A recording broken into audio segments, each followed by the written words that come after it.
எனக்கு என்ன சொல்கிறதுனே தெரிலங்க. நான் பிளான் பண்ணி வந்தது வேறு, ஏன்னா இங்கே இருக்கிறது வேறு. நான் ஒரு மாதிரி ஸ்டன் ஆகி நிற்கிறேன். ஸோ இங்கே ஒரு சார் பார்த்தேன், தோனி கூட இருந்த அந்த ஃபோட்டோலாம் அங்கே காமிக்கிறாரு. சார் வந்து அங்கே எம்எஸ் தோனி மியூசியம்னு தனியாகவே இருக்குதுங்க, ஏதோ இருக்குங்க. இடத்துக்கு கூப்பிட்டு போயிட்டுருக்காரு. எம்எஸ் தோனி மியூசியம் காட்பூரில் இருக்குது. என்னவா இருக்கும், சர்ப்ரைஸாக இருக்குது. சின்ன வயசு தோனி அதெல்லாம் ஒரு ரயில்வேஸில் இருக்க முடியுது. தோனிக்காகவே ஒரு மியூசியம் ரெடி வச்சுருக்காங்க. தோனி யூஸ் பண்ண பேன் இதெல்லாம் தோனி கொடுத்துருக்குறாருங்க. தோனிக்கு ஐசைட் டெஸ்ட் வச்சுருக்குறாங்க, கண்டு தெரியாத பற்றிலாம். T20 வேர்ல்டு கப் 2010 அப்போ தோனி யூஸ் பண்ண க்ளவுஸ். நான் நின்றுட்டு இருக்கிறது கரக்பூர் ரயில்வே ஸ்டேஷனோட பிளாட்ஃபார்ம் நம்பர் 8ல். அவரோட வாழ்க்கை திருப்பி போடக்கூடிய ஒரு முடிவு எடுக்கிறதுக்கு அவர் சூஸ் பண்ண ஒரு இடம் தான் கரக்பூர் ரயில்வே ஸ்டேஷனோட பிளாட்ஃபார்ம் நம்பர் 8. ஆனால் இங்கே தான் படம் எடுத்தாங்க, லைவ் லொக்கேஷன்ஸ் அப்படின்னு சொல்லி தான் கேள்விப்பட்டிருக்கேன். ராஞ்சிலேருந்து நான் வரும்பொழுது பிளாட்ஃபார்ம் நம்பர் 7ல் தான் இறங்கினேன். தலை ஃபார் ஏ ரீசன் கிடைக்கல 7. பலரோட லைஃப்பில் அவ்வளோ சீக்கிரத்தில் கடந்து வந்துடவே முடியாது. அவங்க லைஃப்பில் முக்கியமான ஒரு பார்ட்டாக, ஒரு தளமாக ரயில்வே ஸ்டேஷன் இருக்கும். நிறைய சந்தோஷமான மெமரிஸ், டிப்ரெஷனில் இருக்கும்போது நம்ம வெளியில் கொண்டு வர்றது, முக்கியமான முடிவு எடுக்கக்கூடிய ஒரு இடமாகவும் ரயில்வே ஸ்டேஷன் இருக்கும். இப்போ நான் நின்றுட்டு இருக்கிறது பின்னாடி உங்களுக்கு பார்த்தாலே தெரியும், Kharagpur railway station platform number 8. அதாவது சினிமாவில் வந்து பார்த்திங்கன்னா ரயில்வே ஸ்டேஷன் வந்து ரொம்ப முக்கியமான இடம் வகிச்சிருக்கு நிறைய திரைப்படங்களில். 16 வயதினிலே, ஜெயம், கிழக்கே போகும் ரயில், இதை தாண்டி ஜெர்சி படம் எல்லாரோட மனசுலையும் நிற்கிறது. அந்த ரயில்வே ஸ்டேஷன் சீன், எப்போல்லாம் யாராவது டிப்ரெஷனாக இருக்கிறாங்களோ இல்லை மோட்டிவேட் ஆக்கிக்கணும் அப்படின்னா அந்த ரயில்வே ஸ்டேஷன் சீன் பார்ப்பாங்க. இது சினிமாக்களில். பட் ரியல் லைஃப்பில் மகேந்திர சிங் தோனி அவர்களோட வாழ்க்கையில் ஒரு திருப்பு முனையை ஏற்படுத்தின ஒரு இடம்னா அது இந்த Kharagpur railway station. Yes, Mahendra Singh Dhoni அவர்கள் கரக்பூர் ரயில்வே ஸ்டேஷனோட டிக்கெட் செக்கராக இருந்தார் அப்படிங்கிறது உங்களுக்கு தெரியும். கரக்பூர் ரயில்வே ஸ்டேஷனில் இருந்தார் அப்படிங்கிறது உங்களுக்கு தெரியும். பட் நான் நின்றுட்டு இருக்கிறது கரக்பூர் ரயில்வே ஸ்டேஷனோட பிளாட்ஃபார்ம் நம்பர் 8ல். தன்னோட வாழ்க்கை திருப்பி போடக்கூடிய ஒரு முடிவு எடுக்கிறதுக்கு அவர் சூஸ் பண்ண ஒரு இடம் தான் கரக்பூர் ரயில்வே ஸ்டேஷனோட platform number 8. MS Dhoni untold story படத்தில் வந்து 2 சீன் எல்லாராலையும் மறக்க முடியாது. மகேந்திர சிங் தோனி அவர்கள் வந்து வாழ்க்கை இப்படியே போயிடுமா சார் அப்படின்னு உட்காந்துருக்கும் பொழுது, அப்போது அவ்வளோதான்ப்பா லைஃப், பாலுக்கு ஏற்ற மாதிரி ரியாக்ட் பண்ணு, திடீர்னு ஒரு பவுன்சர் வந்ததுன்னா லெஃப்ட் பண்ணிட்டு குடிஞ்சுக்கோ அப்படின்னு சொல்லி ஒரு அட்வைஸ் அவரோட உயரதிகாரி கொடுப்பார்ல, அந்த சீனு. அதுக்கப்புறம் மகேந்திர சிங் தோனி அவர்கள் வந்து வெக்ஸ் ஆகி, நான் என்ன பண்ணிக்கிட்டு இருக்கேன், நான் இந்தியாவுக்கு ஆடணும் இருக்கக்கூடிய நான் ரயில்வே ஸ்டேஷனில் கரக்பூர் ரயில்வே ஸ்டேஷனில் உட்காந்து மாட்டிக்கிறேன்னு சொல்லிட்டு உட்காந்துருக்கும் போது ஒரு ட்ரெயின் வரும். நம்மளுக்கான ரயில் வரும்னு இளைய தளபதி அவர்கள் சொன்ன மாதிரி மகேந்திர சிங் தோனி அவர்களுக்கு ஒரு ட்ரெயின் வரும். அந்த ட்ரெயினில் ஏறுவார். அந்த இன்டர்வல் சீன் யாராலையும் மறக்க முடியாது. எப்பெல்லாம் நம்ம டிப்ரெஷனாக இருக்கிறோமோ, நாளாக சில நேரங்களில் வந்து ஒரு முடிவு எடுக்கணும், ஒரு முக்கியமான ஒரு முடிவு எடுத்தேன். அந்த முடிவு எடுக்கும்பொழுது ஆக்சுவலி அந்த சீனை பார்த்துக்கிட்டு இல்லை அந்த சீனை பின்னாடி ஓட விட்டுக்கிட்டே தான் நான் ஒரு மெயிலை டைப் பண்ணேன், அது ஒரு முக்கியமான முடிவு எடுக்கிறதுக்கு. ஸோ என் வாழ்க்கையில் Kharagpur railway station platform number 8 எனக்கு ரொம்ப முக்கியமான ஒரு பிளாட்ஃபார்மாக இருந்திருக்கு, மறக்க முடியாத பிளாட்ஃபார்மாக இருந்திருக்குது. பார்க்கலாங்க அந்த எம்எஸ் தோனி கிரிக்கானந்தா விலாக் சீரீஸில். இப்போது நீங்கள் கரக்பூர் ரயில்வே ஸ்டேஷன் மட்டும் இல்லாமல் மகேந்திர சிங் தோனி அவர்களோட வாழ்க்கையில் ரொம்ப முக்கியமாக இருந்த அவரோட கோச்சஸ் நான் முடிஞ்சால் போக பார்க்குறேன். அவர் டீ குடிச்ச இடம், அதுக்கப்புறம் எங்கள் கிரவுண்ட்லாம் இருக்குது, அதெல்லாம் சுற்றி காமிக்க போகிறேன். இந்த கரக்பூர் ரயில்வே ஸ்டேஷன் இருக்குல்ல, எனக்கு எங்கே திரும்பினாலும் சுஷாந்த் சிங் ராஜ்புத் தெரிகிறாரு. அதாவது நான் அந்த வீலாக் ஃபுல்லாக நான் எங்கெங்கெல்லாம் எப்பப்பெல்லாம் போகிறனோ அந்த இடங்கள்ல ஃபுல்லாகவே எனக்கு சுஷாந்த் சிங் ராஜ்புத் என் கண்ணுக்கு வந்துக்கிட்டே இருக்கிறாரு. நான் அதனால தான் ஓப்பனிங்லேயே வந்து MS Dhoni and MS Dhoni fans tribute to Sushant Singh ராஜ்புத்னு போனேன். ஏன்னா என் கண்ணுக்கு தோனியும் சுஷாந்த் சிங் ராஜ்புத்தும் வேறு ஆட்கள் மாதிரி எனக்கு தெரியல. 2 பேரும் ஒரே மாதிரியான ஆட்களாக தான் என் கண்ணுக்கு தெரியுறாங்க. அந்த அளவுக்கு வந்து பார்த்தீங்கன்னா சுஷாந்த் சிங் ராஜ்புத் வந்து ஒன்றிணைஞ்சிட்டாரு. எனக்கு எதுவும் இங்கே தான் உட்காந்து சுஷாந்த் சிங் ராஜ்புத் பேசிகிட்டு இருக்கிற மாதிரி, அவர் இங்கே தான் உட்காந்து இருக்கிற மாதிரி எனக்கு தோணுது. ரொம்ப மிகைப்படத்தில் க்ளோரிஃபை பண்ணலாம். பட் ஆனால் உண்மை அதுதான், எல்லாரும் பிரித்து பார்க்கவே முடியாது. சுஷாந்த் சிங் ராஜ்புத் இப்போ இல்லையேன்னு எனக்கு ஒரு மாதிரி வருத்தமாக இருக்குது. எம்எஸ் தோனி அன்டோல்டு ஸ்டோரி 2 எடுக்கணும் அப்படின்னா வேறு யார் வந்து எடுத்தாலும் கண்டிப்பாக முடியாது. ஓகே, இன்னொன்று வந்து பார்த்தீங்க அப்படின்னா இந்த கரக்பூர் ரயில்வே ஸ்டேஷன் அந்த ஒரு சீனுக்காக மட்டும் கிடையாது. மகேந்திர சிங் தோனி அவர்கள் வந்து ஒருவேளை இந்த பிளாட்ஃபார்முக்கு வரலை, ஒருவேளை அந்த பிளாட்ஃபார்மில் அந்த ரயில் வரலை அப்படின்னா இந்தியாவுக்கு ஐசிசி ட்ரோஃபி வந்திருக்கும். ஆனால் எத்தனை வந்திருக்குன்னு தெரியாது, எப்போ வந்திருக்குன்னு தெரியாது. அதே போல் இந்தியாவுக்கு ஒரு best wicket keeper, best captain எப்போ வந்திருப்பாருன்னு தெரியாது. வந்திருப்பாங்க, கிடச்சிருப்பாங்க, ஆனால் தோனி வந்திருப்பாரா அப்படிங்கிறதெல்லாம் தெரியாது. எனக்கு வந்து இந்த கரக்பூர் ரயில்வே ஸ்டேஷனோட மகேந்திர சிங் தோனி அவர்களை மறக்க முடியாது.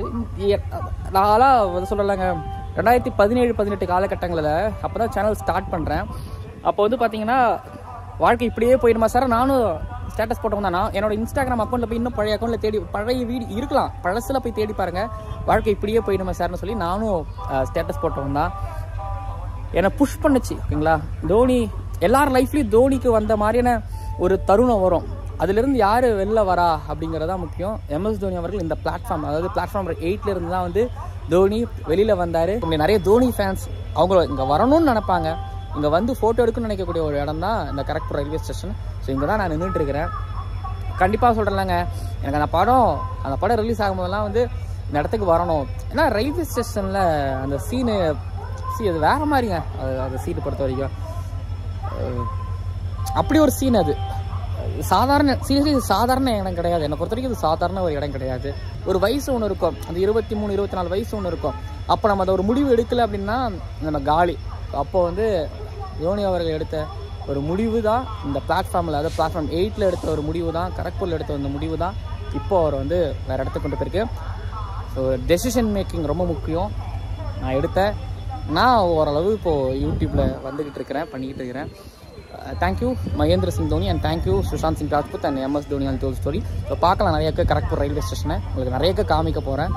அதை சொல்லலாம், என்ன இந்த குவார்டர்ஸ் கிரவுண்டு தோனியோட வாழ்க்கையில் ரொம்ப முக்கியமான பார்ட். அதெல்லாமே வந்து ஸ்கூல் டேஸுங்கிறத தாண்டி அந்த டீனேஜ்க்கு அப்புறம் வந்து பார்த்திங்கன்னா ஒரு 25-26 தாண்டிட்டோம் அப்படின்னாலே கஷ்டம். ஓகேங்களா, அதுக்கப்புறம் எதுவுமே பண்ண முடியாது. ஆனால் தோனி கரெக்டாக அப்போது ரயில்வேஸில் அவருக்கு வேலை கிடச்சி அதுக்கப்புறம் இங்கே வந்து அவர் மாட்டிக்கிட்டு இங்கேருந்து அவர் வெளியில் போன இதுதான் வந்து பார்த்திங்கன்னா ரொம்ப முக்கியமான ஒரு பார்ட். ஓகேங்களா, கண்டினியூ பண்ணுவோம். இந்த இடங்களெல்லாம் மறக்க முடியாது. ஆனால் இங்கே தான் படம் எடுத்தாங்க, லைவ் லொக்கேஷன்ஸ் அப்படின்னு சொல்லி தான் கேள்விப்பட்டிருக்கேன். அப்போ பிளாட்ஃபார்ம் 8 கொஞ்சம் ஆல்ட்ரேட் பண்ணிகிட்டு இருக்காங்க. அதாவது அப்போ நீங்கள் எம்எஸ் தோனி படத்தில் நீங்கள் பார்த்தது எல்லாமே அது வந்து ஒரு அந்த படத்தில் காமிக்கும் போது எல்லாமே 2003-2002 காட்டப்பட்ட ஒரு காலகட்டங்கிறதால எல்லாமே அப்படியே இருக்காது. கொஞ்சம் மாற்றி தான் ஆல்ட்ரேட் பண்ணி தான் எடுத்திருப்பாங்க. அது ஏன்னா அந்த காலகட்டத்துக்கு எடுத்த மாதிரி எடுத்திருப்பாங்க.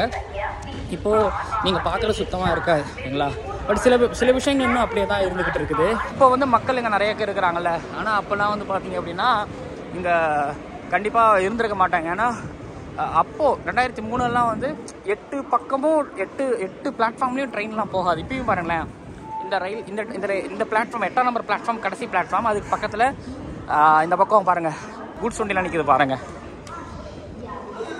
இப்போ தான் இது மேபி, ஆனால் இப்போ வந்து பார்த்தீங்கன்னா இந்த பக்கத்தில் ராஞ்சிலேருந்து நான் வரும்பொழுது பிளாட்ஃபார்ம் நம்பர் 7 தான் இறங்கினேன். தலை ஃபார் ஏ ரீசனுங்கிறீங்களா 7. இதுதான் கரக்பூர் ரயில்வே ஸ்டேஷன். தோனி இப்போ கட்டியிருக்கிறதெல்லாம் புதிய பிளாட்ஃபார்ம்ஸ், மேலே பிரிட்ஜு தான், அதெல்லாம் அப்போ கிடையாது. தெரியுதுங்களா, 8 இருக்குது, 8 பிளாட்ஃபார்ம். இப்போது அந்த பில்டிங்லாம் அப்படி தான் இருக்குது. ஒரு சீனில் தோனியை வந்து திட்டுவார் தெரியுமா, ஆனால் மிஸ் பண்ணிடுவார் ஒரு ட்ரெயினை. இப்போ தான் தெரியுது பிளாட்ஃபார்ம் ரொம்ப பெருசு. எல்லா பிளாட்ஃபார்மும் லென்த்தில் ரொம்ப பெருசு, ஓடுறது ரொம்ப கஷ்டம். இந்த சின்ன வழியில் தான் தோனி ஏறி ஓடி வந்து பிடிக்கணும். 3வது கேட் இருக்குல்ல, 3வது கேட் நம்பரில் இன்னும் டிக்கெட் எடுத்துகிட்டு வரவங்களை பிடிச்சிட்டு இருப்பார். இது வழியாகவே போவோம் நம்ம. இதுதான் வந்து Kharagpur platform 1 Kharagpur railway station. I think exit ஆகணும்னா இப்படியே தான் எக்ஸிட் ஆகணும். இது இப்போ ரெடி பண்ணியிருக்காங்களான்னு தெரில. இதுதான் கரக்பூரோட முகப்பு தோற்றம், ஃப்ரண்ட்டு இதுதான். ஸோ இங்கே ஒரு சார் பார்த்தேன், அவர் தோனி கூட இருந்த அந்த ஃபோட்டோலாம் காமிக்கிறாரு. பாருங்க சார், ஸோ தெரியுதுங்களா, தோனி இங்கே கரக்பூரில் ஒர்க் பண்ணார். அப்போ ஒர்க் பண்ணும்போது sir this pic called sir? Taj Mahal Kolkata. In Kolkata? Okay, is India versus Sri Lanka. Oh, that year sir? Year 2004 sir. 2002. So in working that railways time. So railways timeல வந்து தோனி இங்கே ரயில்வேஸ்க்காக work பண்ணிட்டு இருக்கும்போது அப்போ இந்தியாவுக்காக ஆடும்போது Sri Lanka match அப்போ sir photo எடுத்ததாக சொன்னார். ஸோ ஃபுல்லாகவே பார்த்தீங்கன்னா அங்கே தோனி மயம் தான். ஸோ ஹியர் ஃபுல்லாக தோனி பிக்சர். சார் வந்து அங்கே எம்எஸ் தோனி மியூசியம்னு தனியாகவே இருக்குதுங்க, ஏதோ இருக்குங்க. இவர் என்னை பார்த்து நீங்கள் எங்கேருந்து வரீங்க, ரிப்போர்ட்டரான்னு கேட்டார். இல்லை சார், நான் இது மாதிரி யூடியூபர் இருந்தேன். இப்போ இந்த இடத்துக்கு கூப்பிட்டு போயிட்டுருக்காரு. MS தோனி மியூசியம் கரக்பூரில் இருக்குது. என்னவா இருக்கும், சர்ப்ரைஸாக இருக்கு. பார்த்தீங்கன்னா தோனியோட டாக்குமெண்ட்ஸ்லாம் இருக்குது. இது ஜியோ சினிமாஸில் பார்த்துட்டு மகேந்திர சிங் தோனி, அவங்க அப்பா பான் சிங் பார்க்குறீங்க. டொராண்டா, ஆமாம், போஸ்ட் ஆஃபீஸ் அங்கே டொராண்டா ஒன்று இருக்குது, ராஞ்சி. இப்போ தான் அங்கே போயிட்டு வந்தேன். அதுக்கப்புறம் இயர்லி ரிப்போர்ட் இங்கே கரக்பூரில் இருக்கும் பொழுது சின்ன வயசு தோனி பார்க்குறோம். இதெல்லாம் ரயில்வேஸில் இருக்கும் பொழுது. ஸோ அவருக்காகவே, தோனிக்காகவே ஒரு மியூசியம் ரெடி பண்ணி வச்சுருக்காங்க. சுஷாந்த் சிங் ராஜ்பூத், ஏகே கங்குலி அவரை நடித்த, அது இங்கே ஏகே கங்குலி பிரசிடென்ட் சொன்னால அவராக நடித்த அப்போது இதெல்லாமே எடுத்த ஃபோட்டோஸ். ஸ்ரீனிவாச ராவ் சார், அதுக்கப்புறம் ஏகே கங்குலி. ஏகே கங்குலி தோனியோட லைஃப்பை மாற்றினவர் இவர் தான் பிரசிடெண்ட். ஐ திங்க் சார் பெரிய ஒரு உயர் அதிகாரின்னு நினைக்கிறேன். இங்கே வந்து தோனி 2002 வந்து இன்டர் டிவிஷன் கிரிக்கெட் சாம்பியன்ஷிப் ஆடினார். அப்போது அவர் வின் பண்ண ட்ரோஃபின்னு நினைக்கிறேன் இங்கே வச்சுருக்காங்க. அதே போல் இங்கே ஒரு ட்ரோஃபி இருக்குது, all India cricket tournament, Rajara cricket association played by Dhoni. அப்புறம் தோனி யூஸ் பண்ண பேட் வச்சுருக்குறாங்க. இதெல்லாம் தோனி கொடுத்துருக்குறாருங்க, செம்ம. அதுக்கப்புறம் தோனி யூஸ் பண்ண க்ளவுஸு, SS க்ளவுஸ், சூப்பர். அப்புறம் தோனிக்கு ஐசைட் டெஸ்ட் வச்சுருக்குறாங்க, கண்ணு தெரிகிறத பற்றிலாம். எவ்வளோ சூப்பராக இருக்குதுங்க இதெல்லாம் பார்க்குறதுக்கு. அப்புறம் இங்கே என்ன, ஸ்போர்ட்ஸ் கோட்டாவில் தான் தோனி இங்கே வந்திருக்கிறாரு. ஆமாம், அப்பாயிண்ட் பண்ணாங்கல்ல. எப்போ 2001 தானே அப்பாயிண்ட் பண்ணுவாங்க தோனி அங்கே. எஸ், அதே தான் இங்கே தான் பார்க்குறோம், எல்லாம் பார்க்குறோம். இதெல்லாமே படத்தில் நம்ம பார்த்துருக்கோம்ல, அதெல்லாமே இங்கே பின்னாடி நடக்கிற விஷயம் நம்மளுக்கு தெரியாதுல்ல, அதெல்லாமே இங்கே இருக்குது. சூப்பராக இருக்குது, செம்ம. இந்த விஷயம்லாம் டாக்குமெண்ட் பண்ணி தேடி வச்சுருக்குறாங்க அப்படிங்கும்பொழுது நல்லா இருக்குது. இவர் தான் ஏகே கங்குலி, லைஃப்பை மாற்றினவர். அப்புறம் இங்கே ஒரு ஹால் இருக்குது. இந்த ஹாலில் வந்து பார்த்திங்கன்னா தோனி வந்து பங்களாதேஷ் டூர் அப்போது யூஸ் பண்ண கிட்ஸ் அந்த பேட் ஞாபகம் இருக்கா? பழைய தோனி யூஸ் பண்ண பேட். அப்புறம் இந்த ஜெஸ்ஸில் நீங்கள் பார்த்துருப்பீங்க, T20 வேர்ல்டு கப் 2010 அப்போது தோனி யூஸ் பண்ண க்ளவுஸு, பேட்டிங் க்ளவுஸ்லாம் பார்க்குறீங்க. இதில் தோனி எங்கே பின்னாடி இருக்காரு பாருங்க தோனி. இதெல்லாம் தோனியோட சின்ன வயசு ஃபோட்டோக்கள். இந்த பைக்கில் உட்காந்துருக்கிறாரு பாருங்க, அப்பா அங்கே பாருங்க, தெரியுதுங்களா? ஹேண்ட்ஸமாக இருக்கிறாப்புல. அதுக்கப்புறம் இந்த டாக்குமெண்ட்ஸ், தோனி இங்கே சேரும்பொழுது இந்த டாக்குமெண்ட்ஸ்லாம் இருக்குது பார்க்குறோம். எல்லா இடத்துலையும் ஏகே கங்குலி இருக்கிறாரு. தோனிக்கு பிடிச்சவர் இப்போது இருக்கிறாருன்னு தெரில. அப்புறம் forget fear, do something different. Yes, அதான் தலைவர் சொல்லியிருக்கிறாப்புல.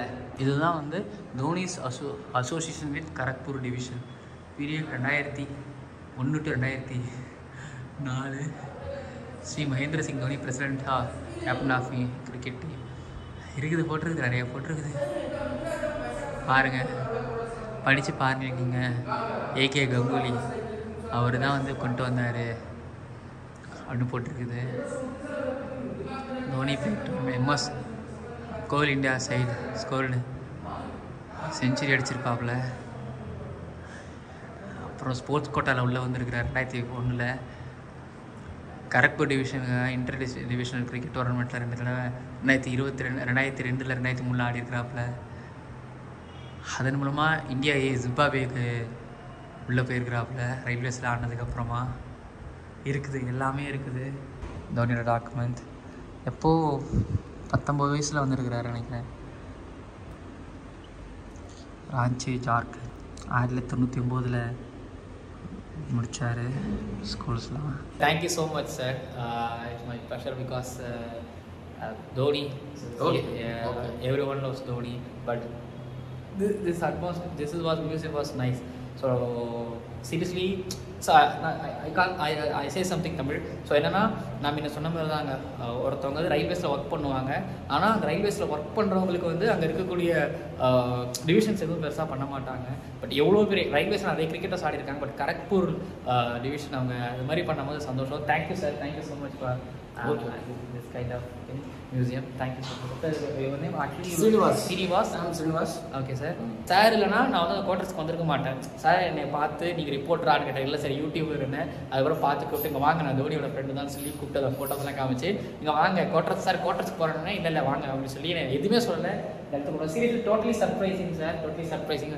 This photo, this kind of photo in saw only for Twitter and social media, but நேரில் இப்போ பக்கத்தில் பார்க்குறேன். Thank you so much sir. So அப்படி நம்ம quarters welcome. Okay sir, thank you sir. எனக்கு என்ன சொல்கிறதுனே தெரிலங்க. நான் பிளான் பண்ணி வந்தது வேறு, ஆனால் இங்கே இருக்கிறது வேறு. ஆனால் என்கிட்ட யாரும் சொன்ன மாதிரி தோணுச்சு, அதுவும் இங்கே தோனி மியூசியம் இருக்குதுன்னு சொன்ன மாதிரி எனக்கு தோணுச்சு. ஆனால் நான் மறந்துட்டேன்னு நினைக்கிறேன். லிட்ரலி எனக்கு என்ன சொல்கிறதுனே தெரில. நான் ஒரு மாதிரி ஸ்டன் ஆகி நிற்கிறேன். நான் டிவியில் பார்த்த எல்லா விஷயங்களும் வந்து பார்த்திங்க அப்படின்னா இங்கே நான் பார்த்துட்டேன், இங்கே நான் பார்த்துருக்கிறேன்.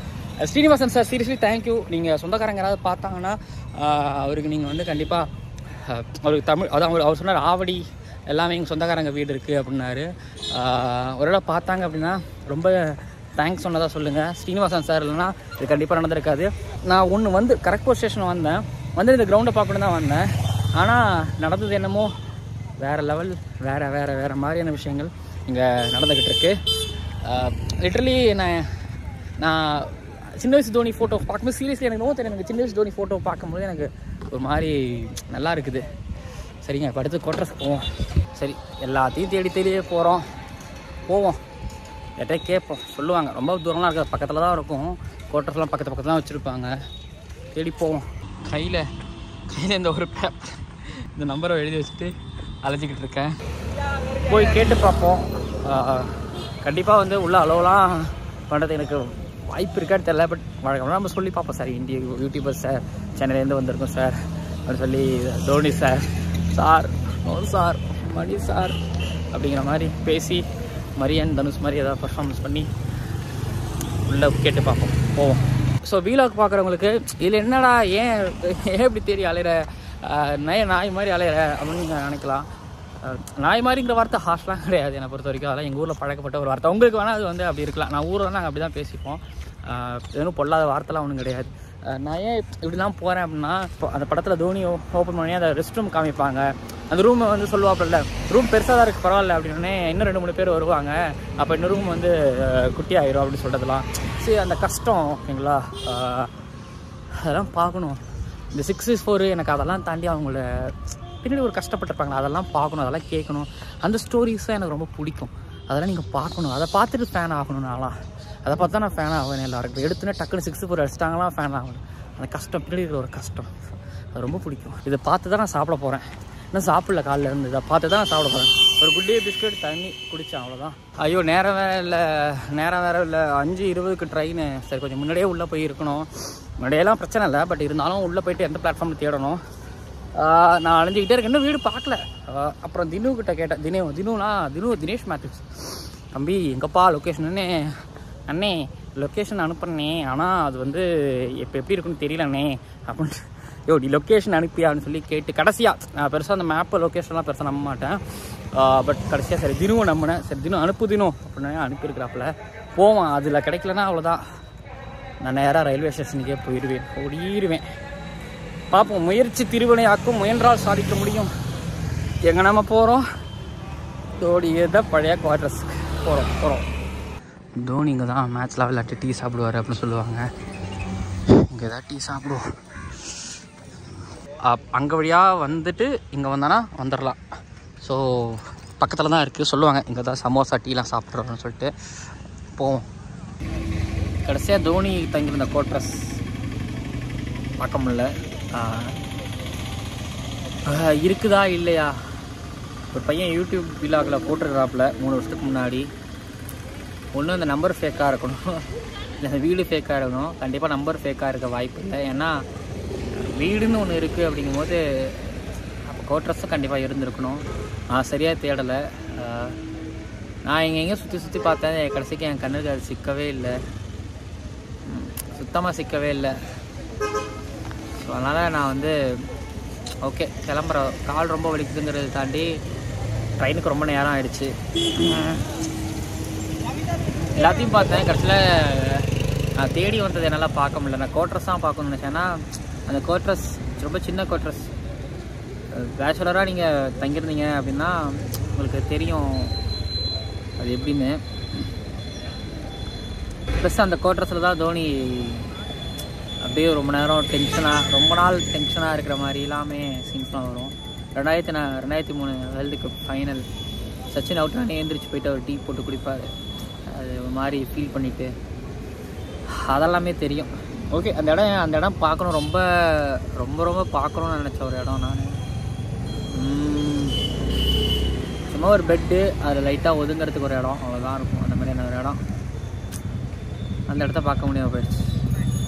சரிங்க, இந்த வீலாக்கு தூரம் நிறைவடையுது.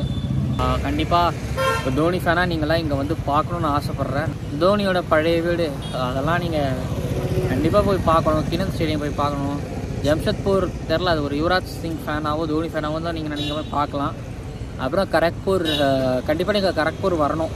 தோனி ஒர்க் பண்ண இந்த கரக்பூருக்கு நீங்கள் வரணும், வந்து பார்க்கணும். எஸ்பெஷலி தோனி மியூசியம், அது எல்லாருக்கும் அலோவ் பண்ணுறாங்கன்னு தெரில, பட் நான் உள்ள வந்தே நான் அலோவ் பண்ணாங்க. பவர் ஆஃப் யூடியூப்னு நினைக்கிறேன், தெரில, அலோவ் பண்ணாங்க. ஸோ நீங்களாம் இங்கே வரணும்னு நான் திரும்ப சொல்லுவேன். வீடியோ நிறைவடையுது. ரொம்ப அலைஞ்சேன் ஓகேங்களா, ஒரு 2 மணி நேரம் கிட்டத்தட்ட அந்த குவார்ட்டர்ஸ்க்காக நான் அலைஞ்சேன். அந்த குவார்ட்டர்ஸ் கிடைக்கல, போகிறேன் கடைசி வரைக்கும் போய் பார்ப்பேன், கிடைக்கல. எனக்கு கிளம்புறேன், முடியல, காலையிலேருந்து சாப்பிடல.